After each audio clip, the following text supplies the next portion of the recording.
Je me méfie un peu des philosophes qui parlent d'art.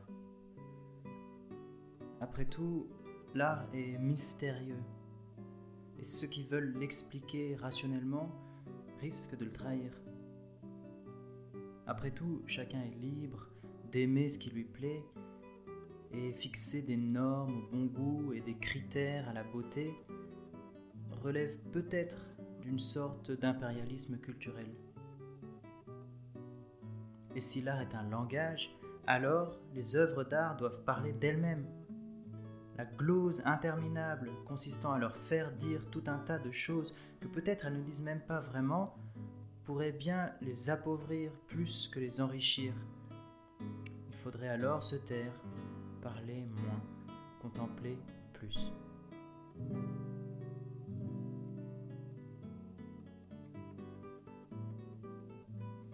Je me souviens d'un ami, Samuel, qui sculptait de petites œuvres en pierre. Il avait notamment taillé une main qui fut présentée un jour dans une salle d'exposition. Lui se baladait, regardait les gens regardant ses propres productions, en particulier un homme qui avait l'air fort connaisseur et qui se mit à parler de cette main, semblable à la main de Dieu, inspirée de Michel-Ange et de sa chapelle Sixtine, main créatrice par excellence qui donnait forme et vie à la matière inanimée.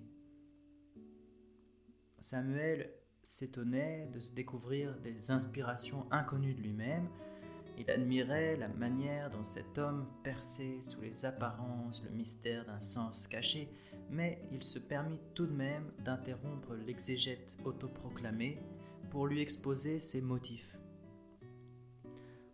Non mais en fait, j'étais dans les chiottes, je regardais ma main et voilà, je l'ai sculptée quoi. Je ne voudrais pas ressembler à cet homme qui parle trop de ce qu'il ne connaît pas. Le silence est d'or. Mais j'ai lu aussi un jour cette phrase de Régis Debray affirmant qu'une œuvre fait art dès lors qu'elle dépasse son ouvrier.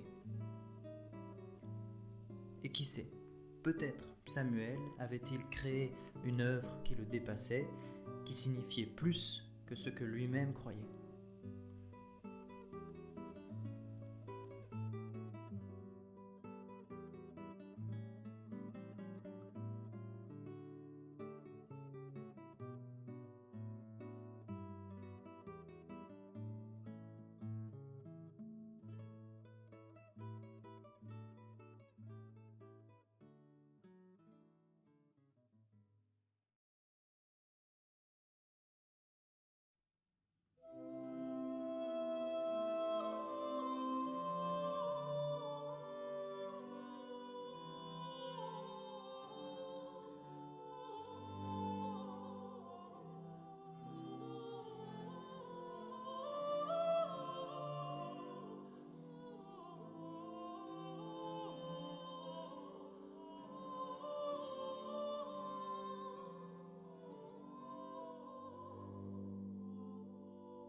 Quels mots avez-vous notés? Tristesse, douceur, mort? Très souvent, à l'écoute de cet extrait, le terme mort s'impose, ainsi que d'autres termes qui l'accompagnent, douleur, agonie. Mais bien souvent aussi, d'autres sentiments entrent en contraste, tels que paix, confiance, douceur.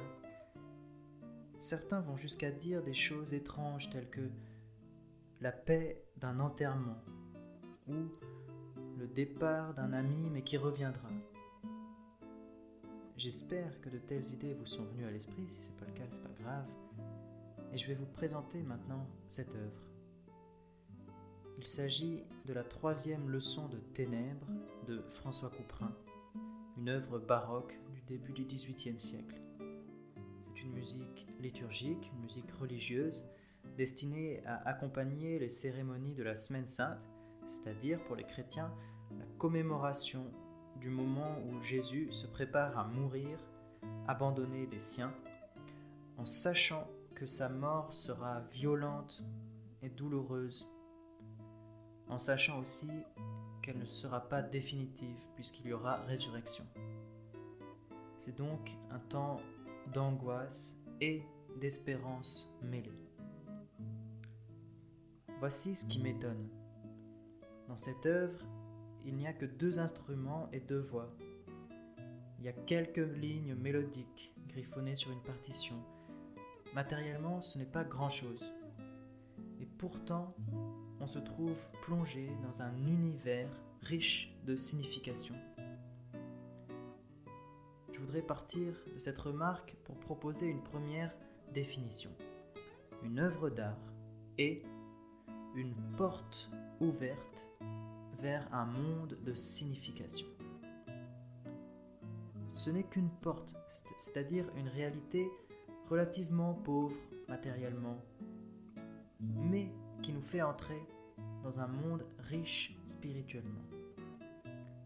D'un côté, nous avons une simple toile, et sur cette toile, des traits, des contours, des formes relativement simples, en noir et blanc. Ça, c'est l'œuvre matérielle.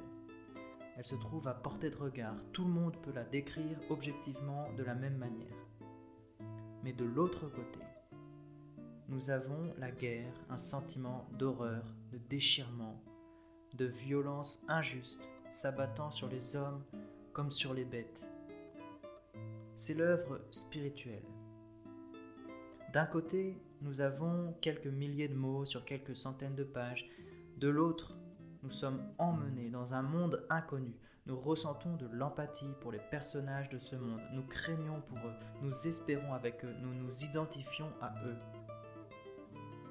Qu'il s'agisse d'une œuvre musicale, d'une peinture, d'un roman, d'une sculpture, d'une danse, l'œuvre d'art est ce mystère de la réunion d'une réalité matérielle relativement simple